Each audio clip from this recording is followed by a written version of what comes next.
really been 10 years? It's been 10 years. Since what? Do you realize? What has? Since what? What do we? Since Toy Why are we Story. here? Now, since Toy Story came out. Huh? It's been 10 years. Wake up, John. It's been 10 years. And still wearing the same shirt. I'll never forget you and I looking at each other. You were working on the computer, and I was kneeling next to you. I remember that so well. Yeah, I and remember we sat there and we exactly looked at it, and we looked at each other and went, a buddy picture. Yeah. A buddy picture, you know? And it was that, it was that inspiration of just, of coming up with that idea of having the old toy and a new toy. And they fell out of, action and we said, figure. what if they fell out of a van during a fight and they had to get along? Yeah. To get back. And it had never been done in animation. Right. Fundamental thing that all of us sat around and said, we don't want, I remember a the fairy don't list. tale. No, we I don't want want songs. 9 songs that Yeah. break out in song. We don't want a No, boring no main our little character. town. Yeah. No songs. No, I want. No, I want. No villain. We want to make the main characters as funny as the comic sidekicks. Sidekick. There's all this stuff that had become synonymous with animation in the popular culture. Oh, it's animated. That means it must be a musical and it must be a fairy tale and stuff. For me, that was the biggest motivator through all the hard times, was just wanted to prove that theory wrong. Absolutely, that you can, truly entertain audiences, adults as well as kids. To me, it was so exciting because at this time, I remember we would all go, and this is what I loved, is that we'd go, hey, we're going to go do a little research. So we all climbed in my car and we went down to Toys R Us, and I had borrowed like a company credit card.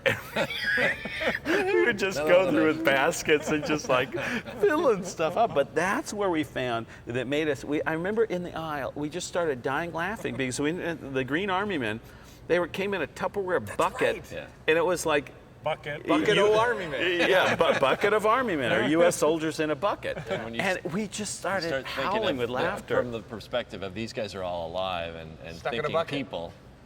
That was fun to board. It was like, I'd worked at a lot of other studios, and I had fun, but it was like just kicking into that memory of playing with Army Men. Well, that's In what's a neat. bucket. Is like being in that store and just looking at every single toy and imagining it being alive. Yeah. From its perspective. From, so much of Andy and Sid came from us, right?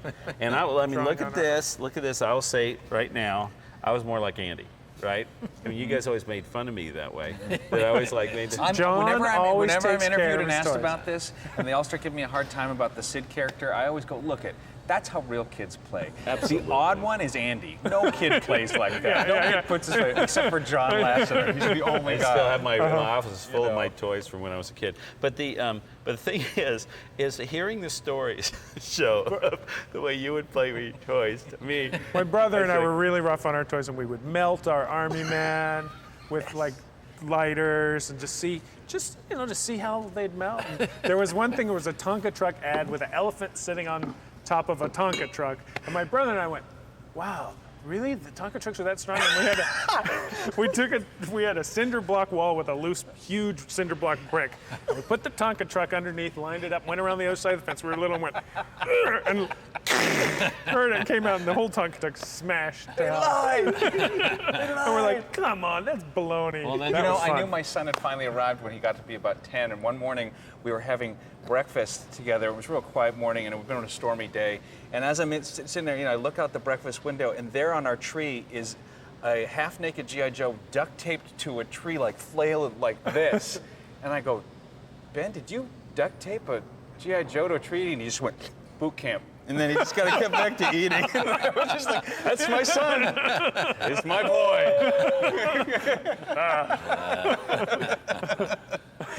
And one of the things, I don't know if I'm jumping, is that I find incredibly unique still, even though, I've gotten the luck of staying at Pixar and working on other films.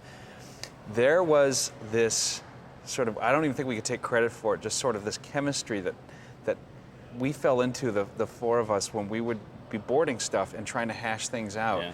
Where we just loved to argue. I think we kind of scared people because we would get so loud and we'd get in each other's faces. Us would never do Yeah, that. and people would think we hated each other, but the truth is that we were actually hoping we'd be proven wrong. It's like there was such desire to get the answer. And it was such an infectious thing. I mean, I just couldn't wait to get back to work the next day and get into that setting. And everybody would sit around a table and we'd all work on the same sequence. I mean, so a lot of these sequences came so fast that I'd be drawing one row and you'd be drawing another row, and And we would then start I'd clean up laughing, somebody else's. you Well, know? the other thing that, looking back, is amazing is none of us had ever worked on a feature film.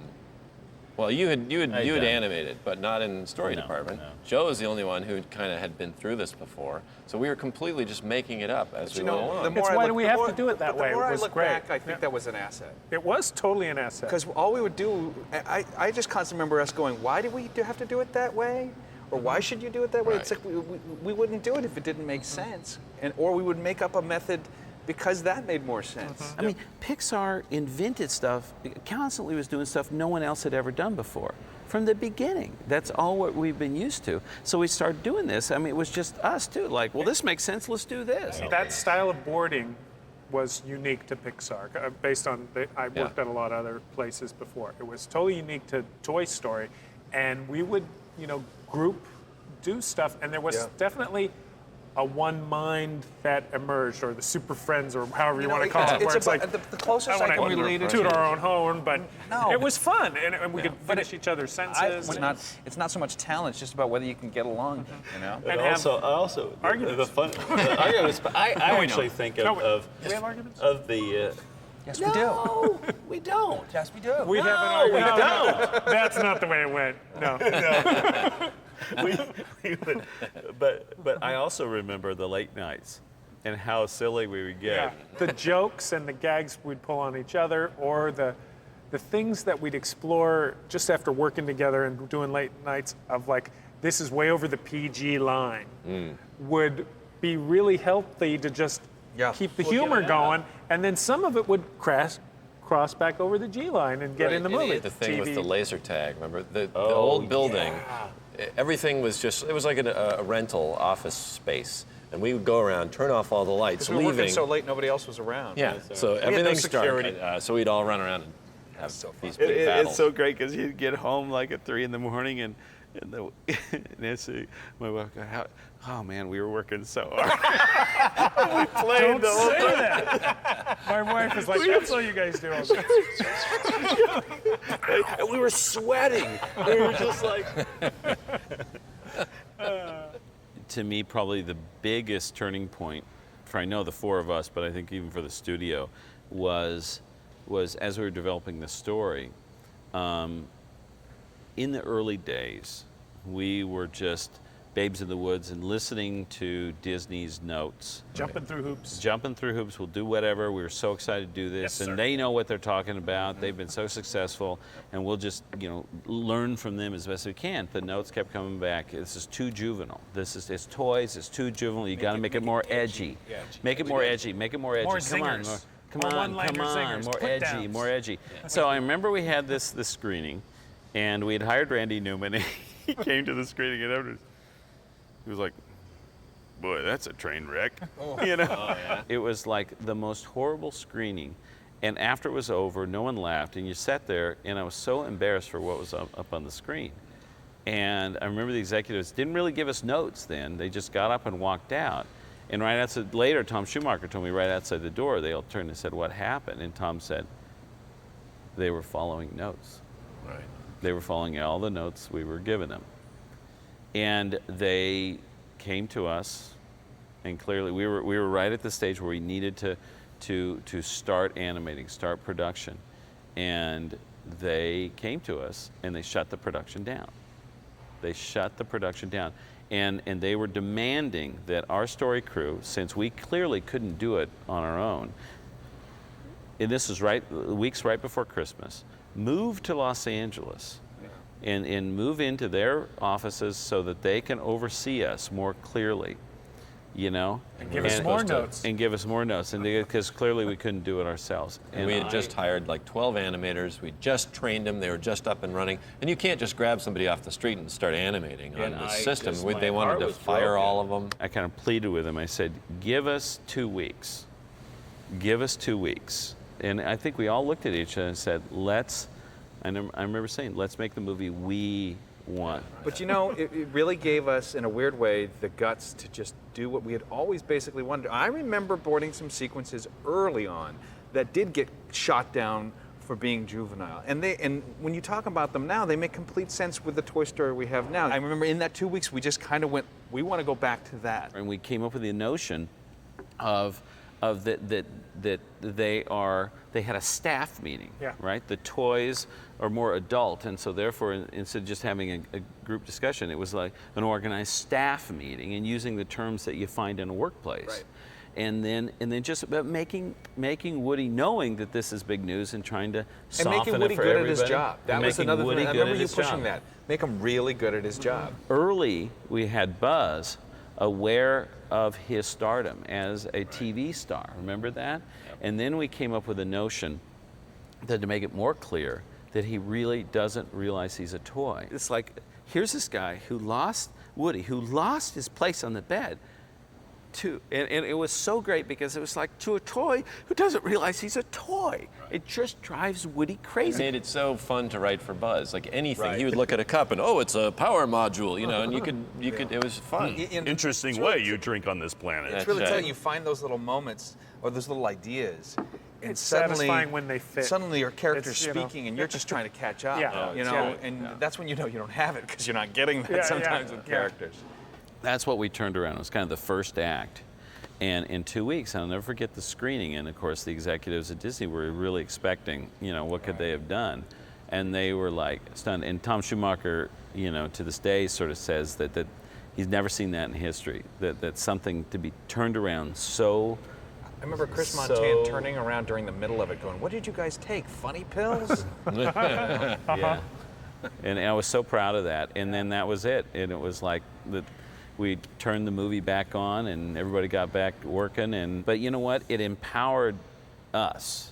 It empowered me to just trust our instincts. Exactly. It gave you confidence to trust your gut. Right. And so from that point on, we loved getting notes from Disney, but we used the notes that we thought would make the movie better. Then And then disregarded all the rest. We get their notes, we go away, and we'd really think about them and say, and a lot of times you go, no, here's the real problem. And it was even deeper than the notes. Yeah. And here's how we're going to fix it. And then we'd have another meeting where we go, here's the notes and what we think's really wrong or what's not working, and say, how do you agree with that? And they go, yeah. And we think, you know, these notes we really don't agree with. And they go, okay. Well, that was another thing, and working with Disney was really great to have that distance so we could kind of do what we wanted, but also because the distance gave them a fresh eye.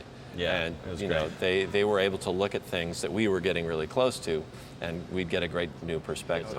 Every time I have to reminisce and look back, especially having made other movies since then, I pine, you know, for that naivete we had where the thing that got us through every day was we were just psyched to be making a movie. Yeah. Pure enthusiasm. It didn't matter I know. anything else. And we didn't, and I pretty much remember feeling up until maybe 6 months before the movie came out that as far as I was concerned, this was our only shot. We weren't going to make more than that. This was it. So, the energy and the now. drive you get from thinking that this is just your chance to make a movie. I mean, you never took it for granted. You always were aware every day of what a privilege it was to get to make one. I know, absolutely. And so I don't remember, for as dark as things got, I don't remember ever being half as depressed as I have on later movies, you know, because I just had that naivete, you know. And we were having a blast. Yeah. Well, that's what I remember most, is just thinking, we're making this for ourselves. It really was the most At selfish all. movie making what's forever. It was We just were like, this just, is what we want to if see. it made us laugh, Yeah. it was in. And it was we just like, a fun experience of doing it. You know, Yeah. the making of it was What fun. can we get away with? Right. It's a lot of work, but it was fun. When it was done, though, and finally seeing it with an audience, still to this day, is probably the greatest reward I've ever had. I mean, it was just staggering. I think by the time it was about to come out, we knew we had a good movie. I just don't think we had any clue how well received it was going to be. Again, I didn't even have any thought the general public was going to see this. It was always just for us. And wow, that was cool. And then when it came out and there was reviews and billboards. I had some peers call once and they were like, I'm going to see it a 6th time. I'm like, oh my gosh. I just couldn't, you know, but you know, we were jaded. We had been staring at these images for 3 years, you know, 3.5 years. And for them, it was like they'd never seen anything like it before. Yeah. Because I it was remember so being foreign. at a party full of like young adults, and I heard people quoting lines from the movie. Oh yeah. And I went, I heard it off in the distance, and I was like, no way. Well, John, it was the most blissful movie-making time of my career. Hopefully there'll be many more, and let's hope we're talking about another movie 10 years from now. Yeah, here. 10 years. Yay. Available at all Al's Toy Barn outlets in the Tri-County area.